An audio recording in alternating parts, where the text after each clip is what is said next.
ఇక ఉద్యమం గురించి మాట్లాడతావు. ఇక ఉద్యమాల గురించి నువ్వే మాట్లాడాలి. ఉద్యమం, తెలంగాణ ఉద్యమం ఉవ్వెత్తున జరుగుతున్నప్పుడు నువ్వు ఎక్కడున్నావు? ఆంధ్రలో ఊడిగం చేస్తున్నావు, సమైక్యేంద్ర పార్టీలో ఉన్నావు. నువ్వు తెలంగాణ గురించి, తెలంగాణ ఉద్యమం గురించి, కేసీఆర్ గురించి మాట్లాడేంత నైతిక హక్కు ఉందా నీకు? చెప్పు రేవంత్ రెడ్డి గారు. నువ్వు అప్పుడు తెలంగాణ ఉద్యమకారుల మీద రైఫిల్ పట్టుకొని పోయిన రైఫిల్ రెడ్డివి నువ్వు తెలంగాణ ఉద్యమం గురించి మాట్లాడతావా రేవంత్ రెడ్డి గారు? చోద్యం చెప్పు. అసలుకి ఆ నైతిక హక్కు ఎక్కడిది తెలంగాణ ఉద్యమం గురించి మాట్లాడడానికి? నీకేం స్థాయి ఉంది తెలంగాణ ఉద్యమం గురించి? ఏ రోజన్నా తెలంగాణ, జై తెలంగాణ అన్నవా? నీకు ఆ సోయ లేకపోయా తెలంగాణ ఉద్యమం మీద, తెలంగాణ మీద? నీకు ఆందోళనకు ఉడిగం చేయాలి, ₹1,00,00,000 సంపాదించుకోవాలి. నీకు అంతా తప్ప మించింది ఏమనుందా?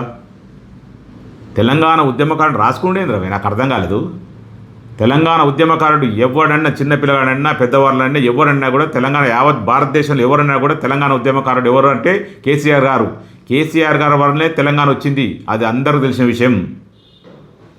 నీకు తెలియకపోతే నీ కర్మ. మేమేం చేస్తుంది దానికి?